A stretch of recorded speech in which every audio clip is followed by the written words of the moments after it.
এতক্ষণে নিশ্চয়ই বুঝে গিয়েছেন যে আজকে প্যানকেক তৈরি করছি।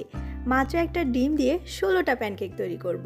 আর এই প্যানকেকগুলো হবে নরম তুলতুলে, খুবই সফট এবং মজাদার। তো আর দেরি কেন, চলুন ঝটপট বানিয়ে নিই। আমি প্রথমে একটা বাটিতে স্বাভাবিক তাপমাত্রায় থাকা একটা ডিম নিয়ে নিয়েছি। চিনি নিচ্ছি 6 টেবিল চামচ, কাপে মেপে বলতে গেলে 1/3 কাপ। এখানে চিনির ব্যাপারে একটা কথা বলে রাখি, অথেন্টিক রেসিপিতে প্যানকেক সাধারণত পরিবেশন করা হয় সুগার সিরাপ, মধু কিংবা চকলেট সিরাপ দিয়ে। সেই জন্য একটা ডিমের প্যানকেক তৈরি করতে সাধারণত 1 টেবিল থেকে 2 টেবিল চামচ চিনি ব্যবহার করা হয়। যেহেতু আমরা আজকে প্যানকেক তৈরি করব, এটা এমনিতেই খাওয়ার জন্য, তাই একটু মিষ্টি হলেই খেতে বেশি মজার লাগবে। তবে এই পরিমাণ চিনিতে কিন্তু মিষ্টির পরিমাণটা খুব বেশি হবে না। আমার কাছে একদম পারফেক্ট মনে হয়েছে। হ্যান্ড উইক্সের সাহায্যে চিনিটা গলিয়ে নিয়েছি। এ পর্যায়ে চিনিটা যে একদম গলে যেতে হবে তা না, একটু দানা দানা বা কচকচে ভাব থাকলে সমস্যা হবে না। কুসুম গরম তরল দুধ দিচ্ছি 1/2 কাপ পরিমাণে। 3 টেবিল চামচ সয়াবিন তেল এবং 1 চা চামচ দিচ্ছি ভ্যানিলা এসেন্স।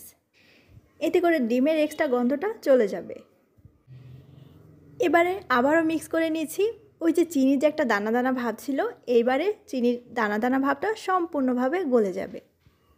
2 মিনিটের মতো এভাবে করে নেড়ে ছেড়ে দিচ্ছি।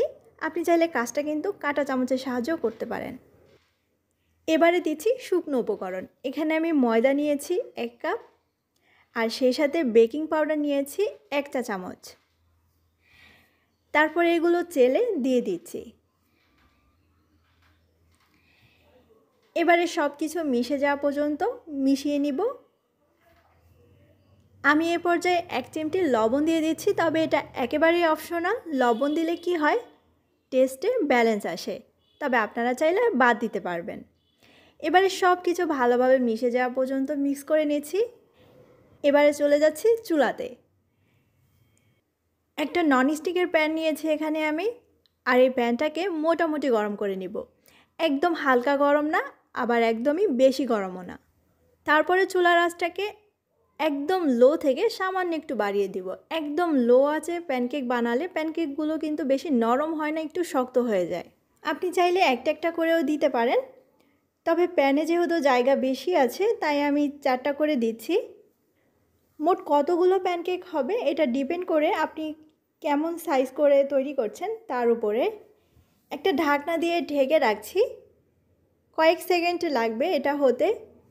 উপরে এমন ছিদ্র ছিদ্র ভাব যখন চলে আসবে তখন উল্টে দিচ্ছি। আর উপরে কাঁচা ভাব থাকলেও কিন্তু কোনো সমস্যা নেই, এটা উল্টে দেওয়ার পরে জাস্ট কয়েক সেকেন্ড লাগবে এই অপর পাশটা হতে। সেমভাবে আমি বাকিগুলো তৈরি করে নিয়েছি। এই প্যানকেক তৈরি করা যে খুবই সহজ সেটা নিশ্চয়ই বুঝতে পারছেন। বাচ্চাদের টিফিনে দিতে পারেন, সকাল বিকালের নাস্তার জন্য খুব দারুণ একটা রেসিপি কিন্তু এটা। এবার চলুন দেখে নিই প্যানকেকগুলো কেমন হলো। দেখে নিশ্চয়ই বুঝতে পেরেছেন প্যানকেকগুলো কতটা সফট হয়েছে, আর ভিতরটাও দেখতে পাচ্ছেন কতটা সুন্দর স্পঞ্জি হয়েছে। রেসিপি পছন্দ হলে একটা লাইক দেওয়ার জন্য অনুরোধ জানাচ্ছি। সবাই অনেক বেশি ভালো থাকবেন এবং সুস্থ থাকবেন। আসসালামু আলাইকুম।